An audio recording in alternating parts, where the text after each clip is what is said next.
I'm Jim Donovan. And I'm Janelle Burrell. Next at noon, we have new surveillance video of a police-involved shooting in Kensington that has a man fighting for his life. We are live with the latest on the investigation. Katie? And Janelle, it's certainly sunny outside right now, but also a lot cooler than it was in recent days. However, there is another summer-like stretch in the cards for us. I'm going to let you know when that takes place. Coming up, guys.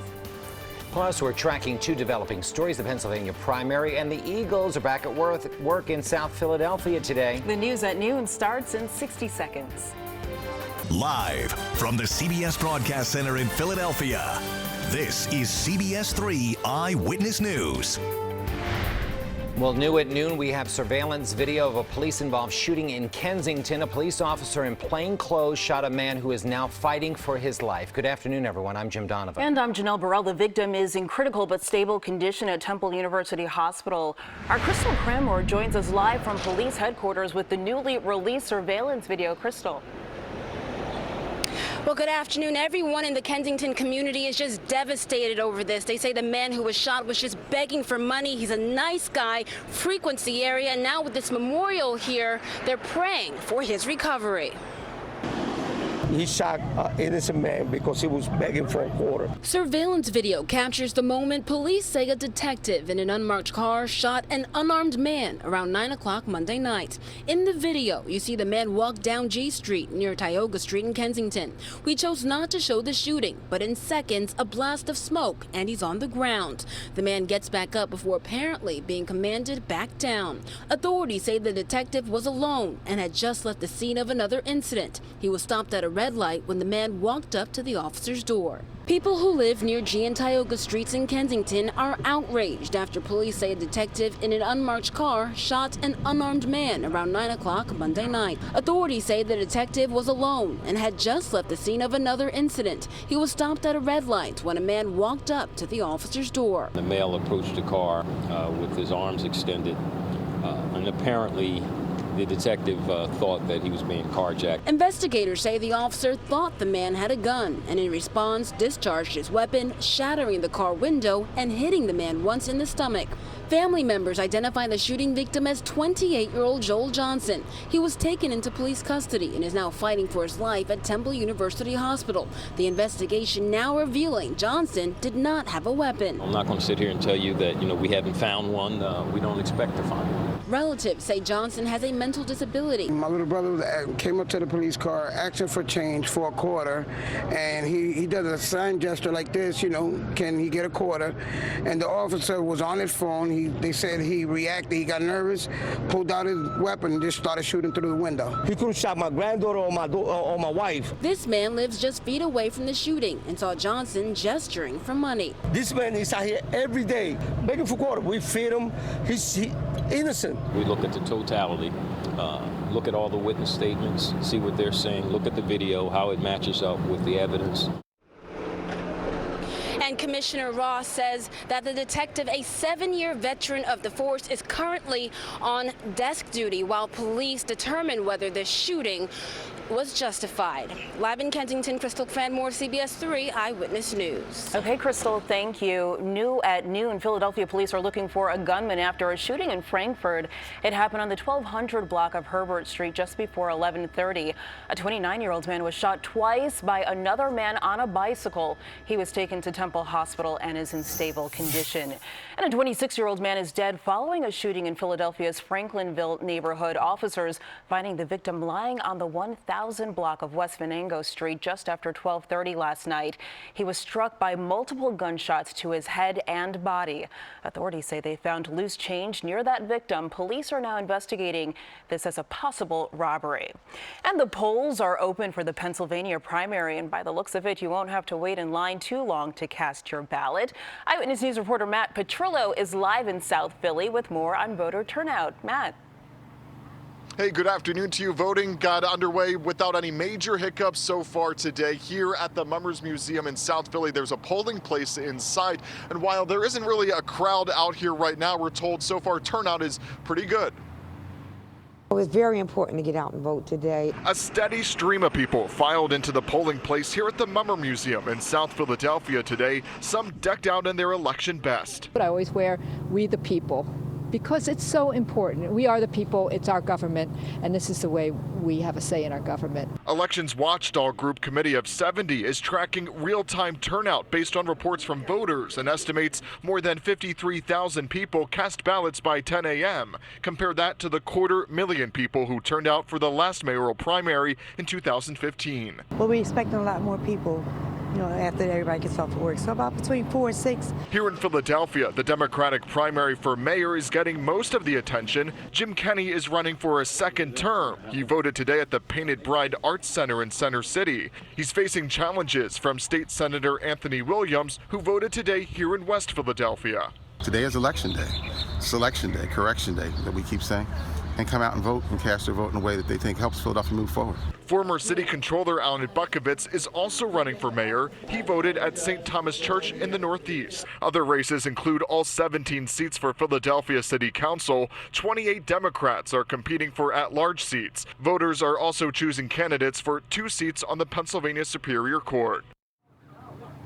So lots of big races today. Now, polling places close at 8 o'clock tonight, and you can find your polling place on our website, CBSPhilly.com. Reporting live in South Philadelphia, Matt Petrillo, CBS3 Eyewitness News. Thank you, Matt. Well, Eyewitness News is your station for the primaries, as Matt mentioned. For a complete voting guide, you can visit our website, CBSPhilly.com. Once the polls close, stay with us on air and online for the results.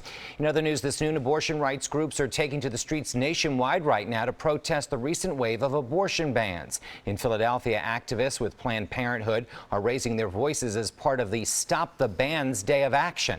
Chopper 3 is live at the corner of Broad and Locust Streets. The rally comes after several states passed strict abortion bans. Abortion rights activists say the restrictions are an attack on Roe v. Wade, the 1973 Supreme Court decision that legalized abortion in the United States. In Chicago, rally participants dressed like handmaids from the television series The Handmaid's Tale.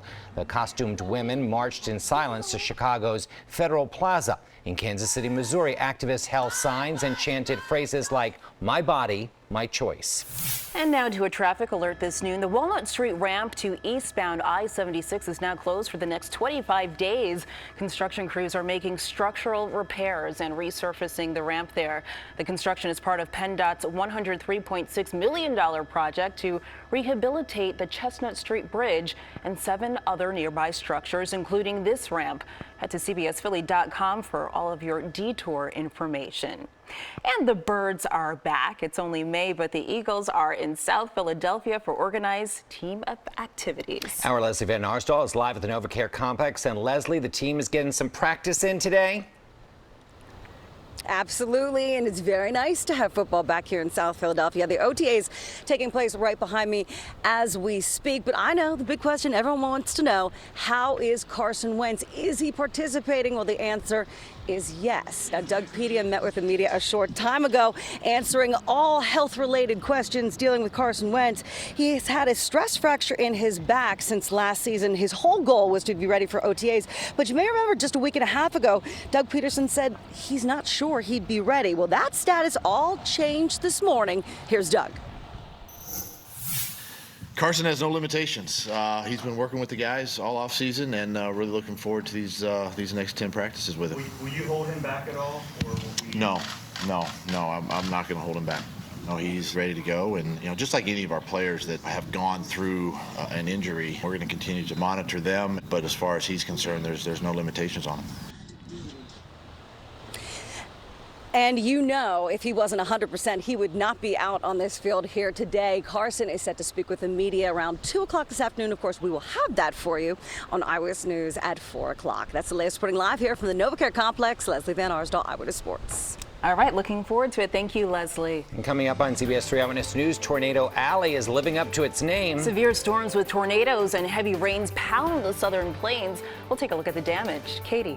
Yeah, that's definitely another day of some nasty weather in that area. For our area, though, more sunshine. It's certainly a lot cooler at the moment, but we are on another rebound on the thermometer in the days ahead. I'll let you know which day's the warmest and how that holiday weekend is shaping up. That's coming up.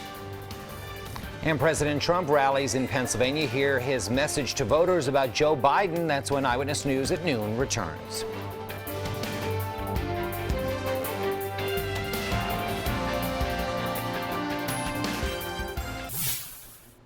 Rescue crews helped an elderly woman and her family evacuate their home near El Reno, Oklahoma, following torrential downpours Monday and overnight Tuesday. Crews also helped a child to safety. Massive flooding prompted water rescues in Oklahoma City as well. Rising rivers overflowed their banks, washing out roadways and stranding cars. The storm system uprooted trees in Dale, Oklahoma. Trees all came down around me and I couldn't go anywhere. I couldn't see anything. I couldn't tell direction. And I couldn't find my husband, and he was on the tree that fell between us. And sent a 2x4 through this mobile home owned by Connor Blackstock. I woke up to her screaming and her and the baby hugging me, and got up and got our stuff and left. It's the same storm system that spawned more than a dozen tornadoes across the southern plains Monday. Tornado's getting larger, and it's moving fast. Here in Oklahoma City, rivers are still high, but they're starting to recede. Tulsa has heavy damage from storms that toppled a tree onto a house, injuring a man inside. And there was a confirmed tornado this morning near the Tulsa International Airport. Fortunately, no one at the airport was hurt. Courtney Zabowski, CBS News, Oklahoma City. In Washington today, a House Judiciary Committee hearing will be held.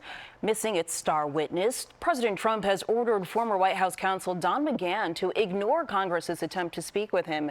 The committee subpoenaed McGahn to force him to testify today, but the Justice Department says McGahn is shielded by executive privilege and can't be forced to answer lawmakers' questions.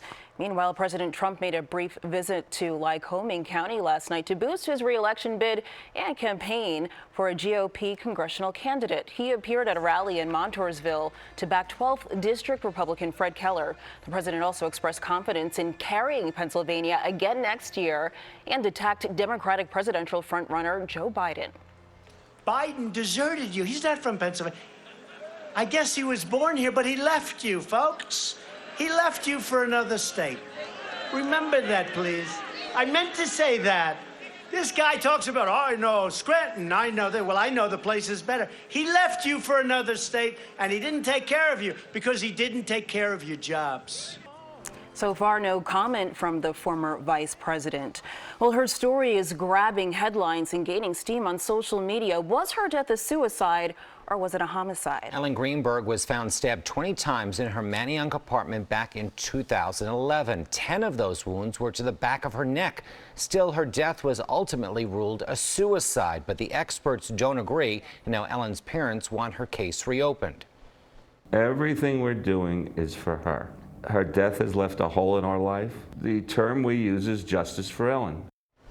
Well, tonight at 11, Eyewitness News takes a look at this complicated case as the Greenberg family continues to push for answers. All right, shifting gears, he is nearly 10 feet long and more than 500 pounds. Still ahead on Eyewitness News at noon, find out why animal experts are glad to see this big shark off the coast of Connecticut. Katie. Why they're glad to see him. That should be interesting. Okay, so the upcoming weekend right now is looking pretty phenomenal, guys. Of course, it's the unofficial beginning to the summer season, and at the moment, we're calling not just for quiet weather, but for sunshine, for warmth, with daytime highs in the 80s, and those aren't the only nice days in this forecast. I'll break the whole thing down for you right after the break.